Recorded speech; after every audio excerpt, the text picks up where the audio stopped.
Karena terus terang saja saya mengakui bahwa masih banyak kebocoran-kebocoran yang terjadi. Saya coba juga memikirkan bagaimana caranya supaya pasar ini bikin apartemen.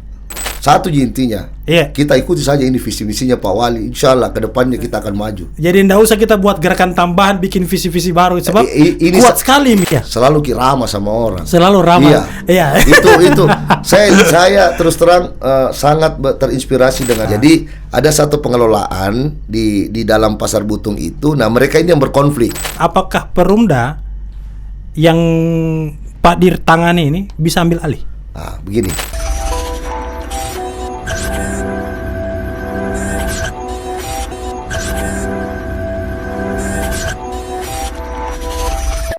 One days, one goals, one goodness. Selamat datang di Mata Pemuda.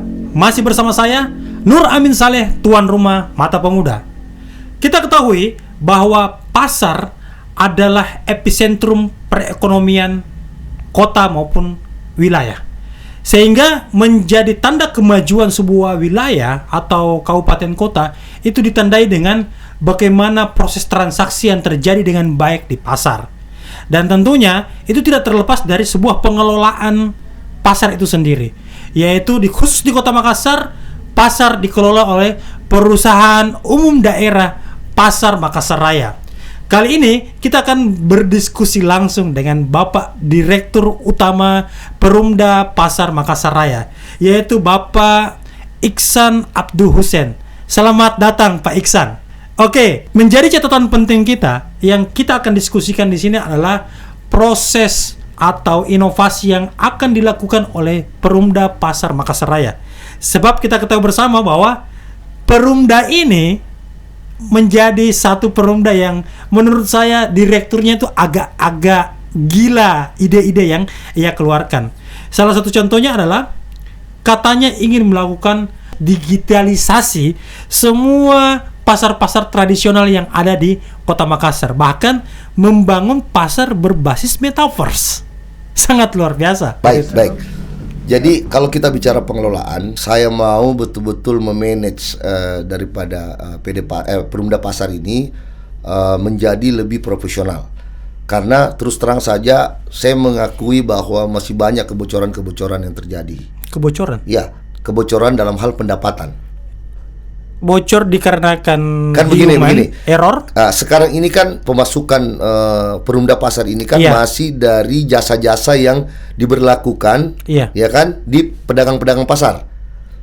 Berarti masih kita harus akui bahwa masih ada mungkin pemangkasan atau bukan pemangkasan. Begini, kan ada beberapa jasa sewa tempat, jasa pengelolaan, jasa kebersihan, ya kan.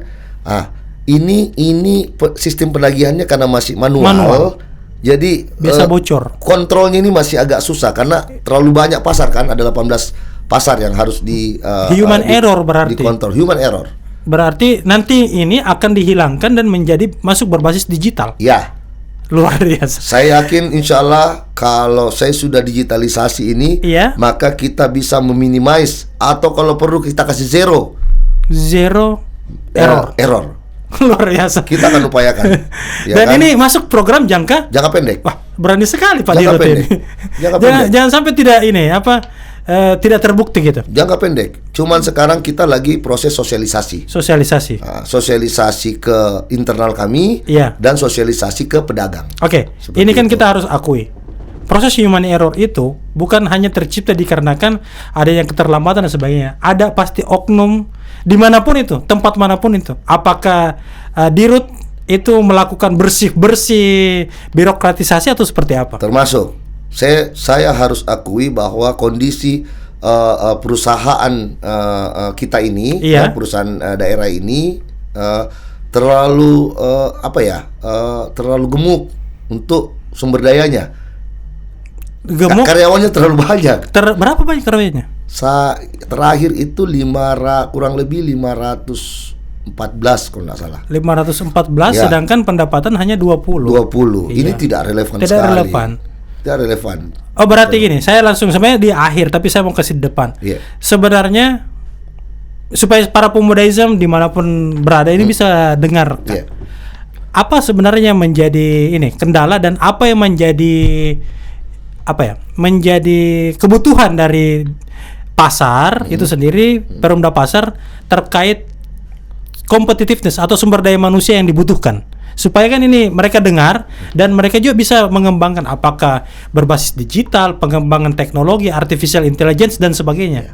Jadi begini, yang saya harapkan sebenarnya di sini adalah kita dulu sebagai manajemen, utamanya yang dilantik kemarin, kita sepaham dulu bahwa kita memulai ini dengan niat yang tulus, oke?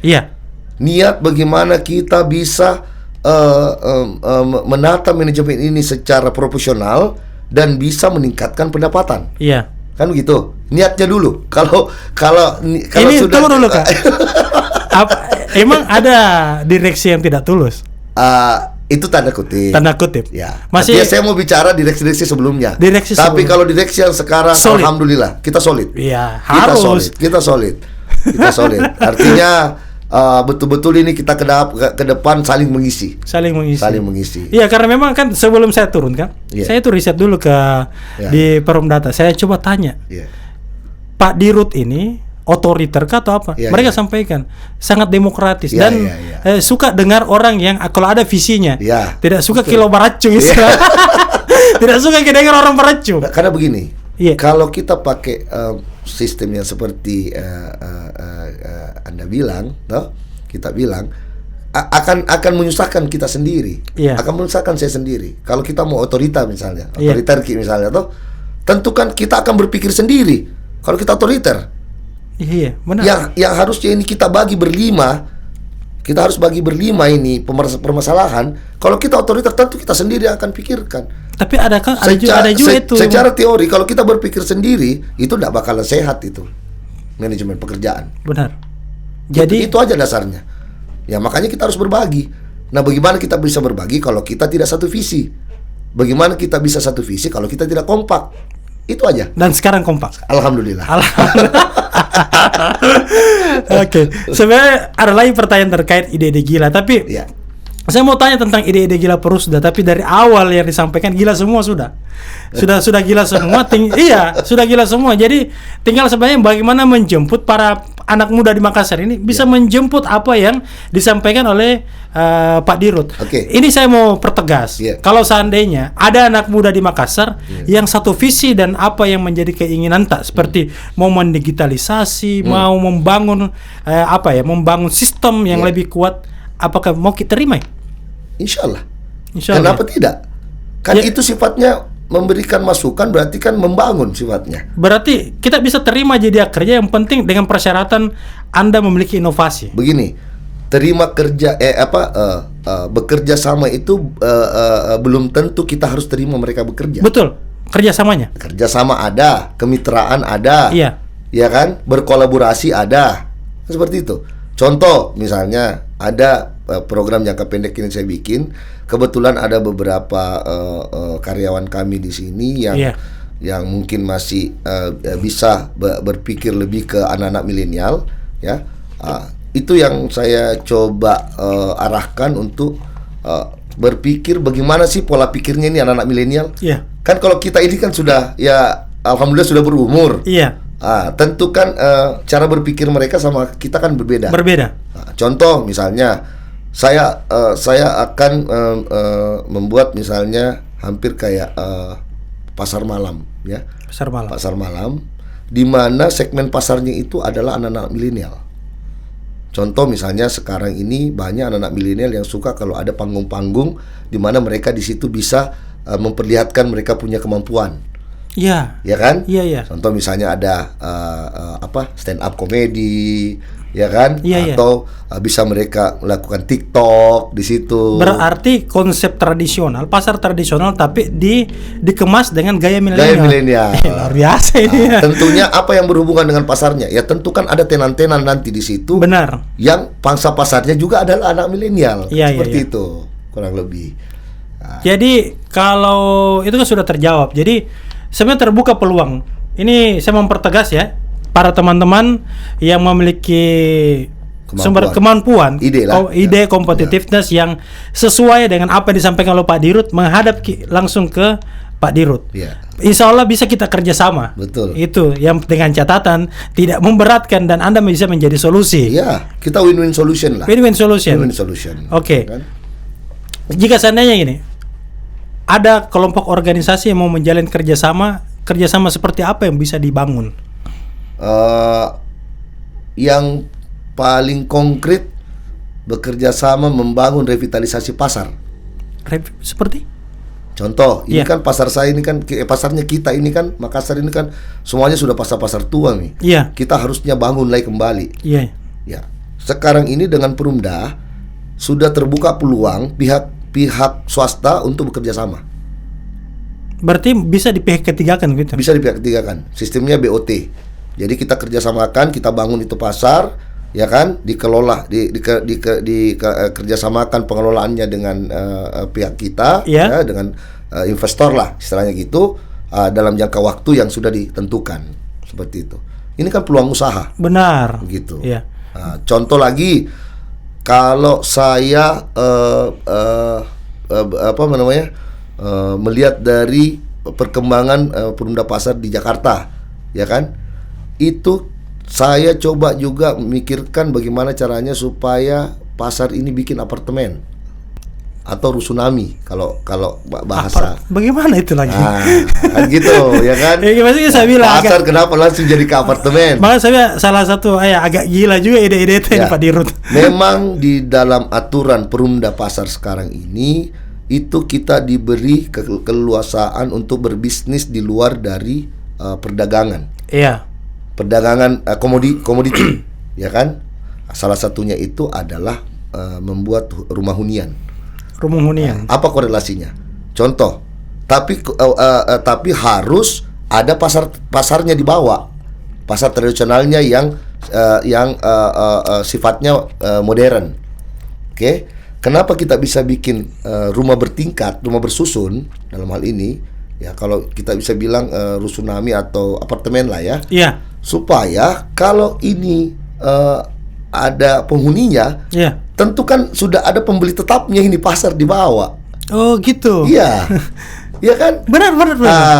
Karena sekarang trennya ke depan untuk hunian itu sekarang lebih ke vertikal.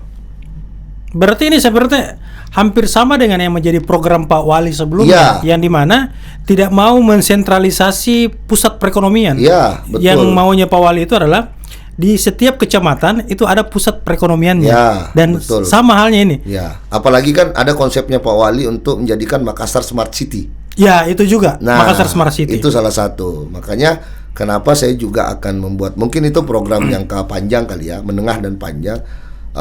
Untuk itu saya bilang merealisasikan ada beberapa aset-aset kita yang memang strategis, ya. Itu kita bisa bikin jadi apartemen di atasnya, ya kan, pasar di bawahnya. Seperti itu. Apakah ada program atau apa ya, strategi untuk membangun seperti dalam metaverse itu membangun marketplace pasar? Bisa. Kita juga lebih mengarah, cuman memang kita seiring dengan bagaimana progres dari pemerintah kota, ya kan? Iya. Karena pasar ini paling cocok untuk masuk ke marketplace atau ke metaverse. Iya. Nah, makanya kemarin waktu saya ikut tes, ya, itu kan kita disuruh bikin semacam bisnis plan singkat, ya. Itu ada saya untuk jangka panjang saya bikin itu dengan nama Martverse. Martverse. Iya. Bagaimana itu? Ayo coba, saya belum tanyakan, coba Ya, Martverse itu dijelaskan kan, ya. Mart itu kan dari kata pasar kan? Pasar. Mart ya, Iya. pasar. Nah, kalau Makassar itu ada Makaverse, Iya. atau Makassar First, ya kami ada kami merencanakan untuk membuat istilah dengan nama Martverse. Martverse. Ya, begitu. Jadi pasar first untuk di Makassar, Iya. kan? Sistem kerjanya?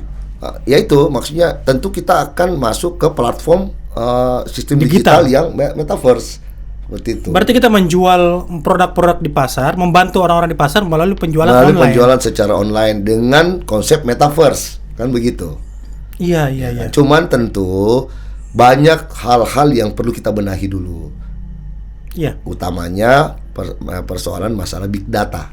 Ini kan yang diperlukan kalau untuk metaverse ini kan big datanya dulu yang Iya. kita ya kan, untuk membuat platform tersebut. Canggih betul kita ini Gitu. sampai di big data kita bahas. Padahal cuma pasar yang kita tahu. Weh, jangan salah loh. Iya. Pasar ini sebenarnya adalah landasan dari laju ekonomi setiap daerah. Alat ukurnya di Alat situ. ukurnya, salah satu alat ukurnya adalah pasar, Pak. Berarti ini saya pernah jalan-jalan ke suatu tempat. Pasarnya saja cuma satu pasarnya di kabupaten tersebut, itu Iya. pun ramainya cuma hari Minggu. Ya. Itu berarti petanda pasarnya tidak maju. Kotanya tidak maju ya? Ya itu saya tidak berani komentar. Saya tidak sebut merek ya, kan? Hanya menjadi alat ukur saja. Iya, betul. Cuma satu pasarnya di daerah tersebut, tapi pasarnya itu ramai cuma satu kali seminggu. Mungkin juga kita kan harus lihat kepadatan penduduknya seperti apa, ya kan? Dan ya saya pikir kembali lagi ke pemerintahnya. Kalau kita ini kan wali kota, futuristik sekali, bos. Betul, ya kan? betul. Ini yang artinya kita terpacu itu, ya kan?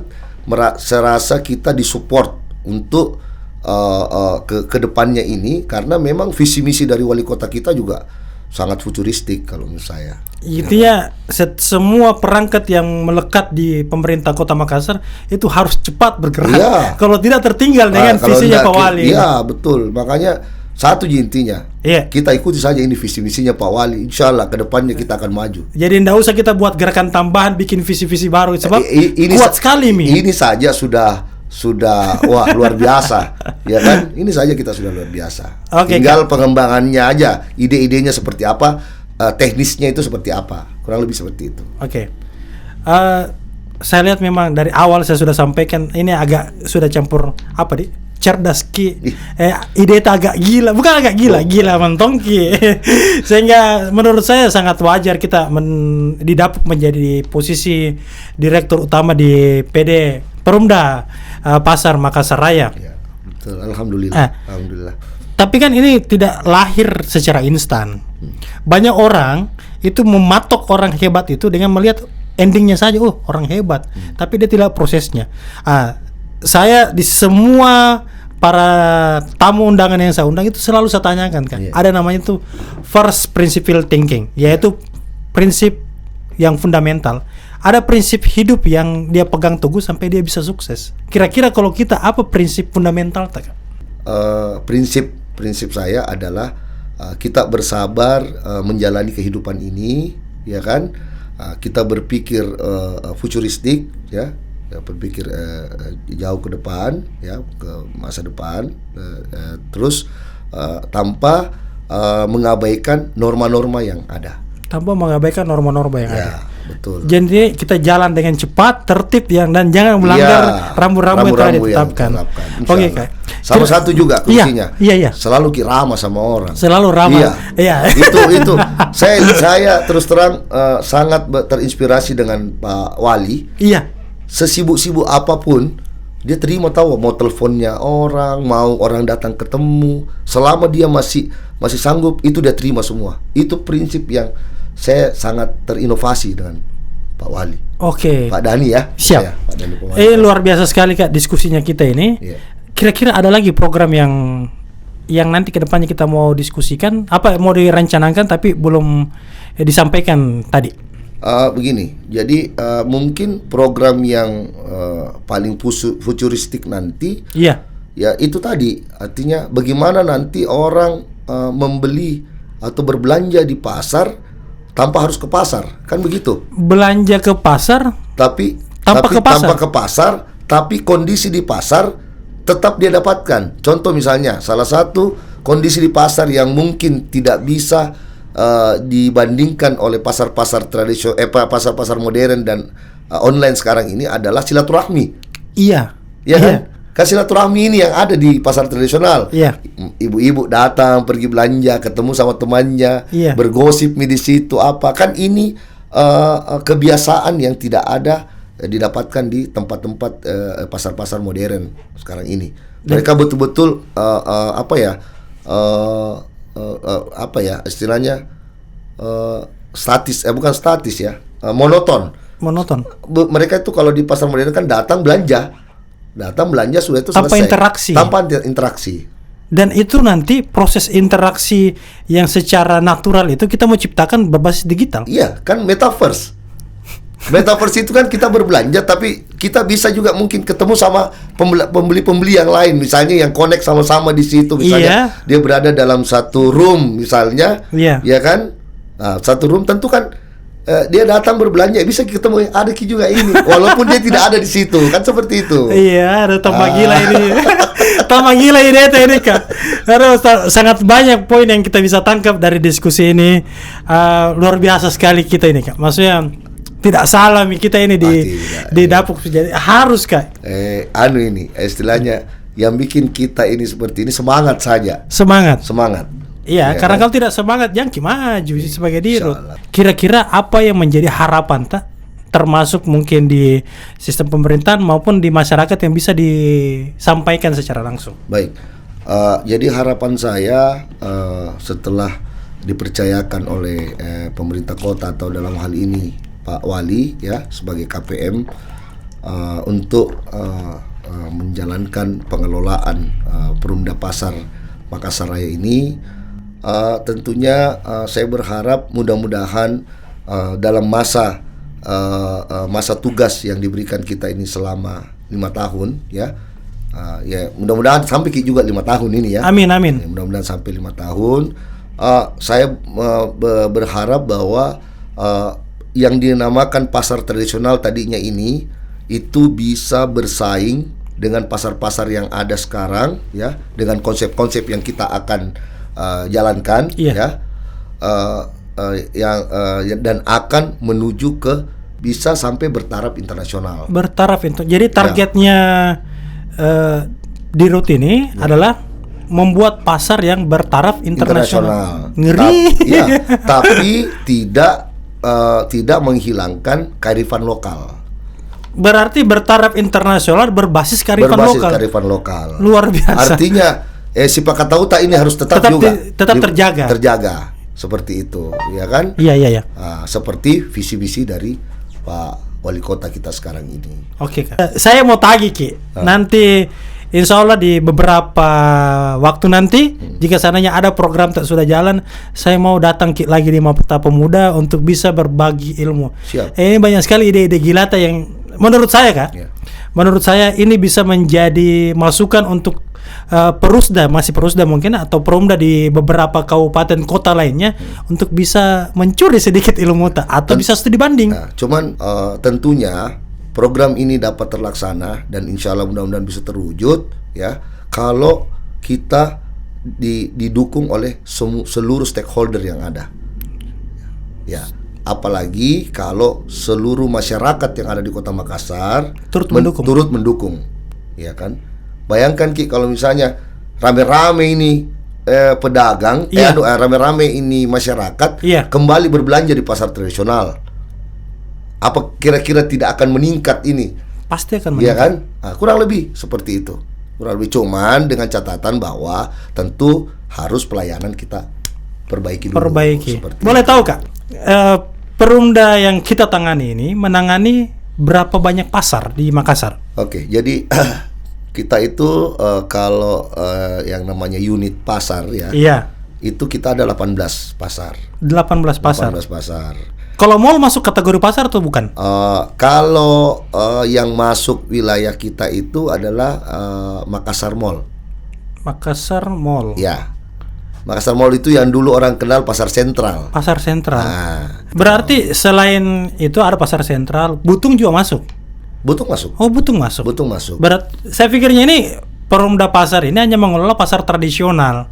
Begini. Sebenarnya Butung itu masuk kategori pasar tradisional. Tradisional tapi dikembangkan secara lebih modern ceritanya. Jadi tetap status pasar tradisional yang modern. Modern seperti itu, ya kan? Iya. Gitu. Jadi khusus pasar Butung dan pasar Sentral itu memang ada kerjasama antara pemerintah kota dalam hal ini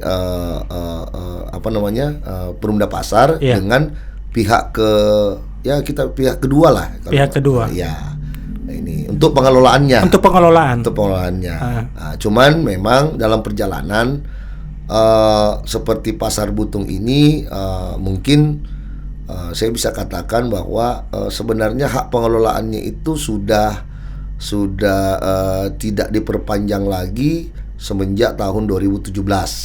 Iya, karena saya sedengarnya ini kan kalau khusus di Pasar Butung itu kan ada konflik ya. Ya, Konfliknya apakah konflik antara si pengelola dengan Perumda atau antara pihak? bukan. Kalau sepengetahuan saya, Iya. kebetulan saya juga baru ya. Iya, iya. Tapi setelah saya telusuri keberadaannya, sebenarnya yang berkonflik itu tidak ada hubungannya dengan kami sebagai pemilik aset. ada. Tidak ada. Iya. Yang berkonflik itu adalah yang merasa bahwa mereka yang mengelola. Oh, antar pengelola. Antar pengelola. Antar pengelola. Jadi ada satu pengelolaan di dalam Pasar Butung itu. Nah, mereka ini yang berkonflik. Nah, saya Iya. tidak tahu asal usulnya seperti apa. Yang jelas kalau tidak salah ini turunan keluarga ini. Iya. Nah, yang sama-sama merasa bahwa mereka punya hak di situ. Oke. Ah. Ini kan masalahnya panjang, Kak. Panjang, ya, Saya mau tanya lebih sensitif. ya. Kalau seandainya berangsur-angsur konfliknya dan tidak berujung, apakah Perumda yang Pak Dir tangani ini bisa ambil alih? Nah, begini. Secara yuridis Secara yuridis harusnya bisa. harusnya bisa. Dan harus bisa. Pasti bisa. Pasti bisa. Karena pemilik aset adalah Perumda. Perumda. Dan sejak 2017 hak kepengelolaan yang Iya. diserahkan ke, sebenarnya kan ini yang kelola sekarang ini mereka tidak ada kerjasama langsung dengan pemerintah kota. Sebenarnya yang bekerja sama di situ ada satu PT. Ada satu PT. Nah, yang namanya kalau tidak salah PT Latundrung waktu itu. Iya. Nah, PT Latundrung inilah yang memberikan atau bekerja sama lagi dengan pengelola yang sekarang. Jadi dari pihak kedua ke pihak ketiga, Pihak lagi. ketiga, ya, pihak ketiga. Nah, dalam perjalanan ada beberapa kewajiban-kewajiban yang dilakukan oleh mungkin kalau tidak salah Latundrung itu.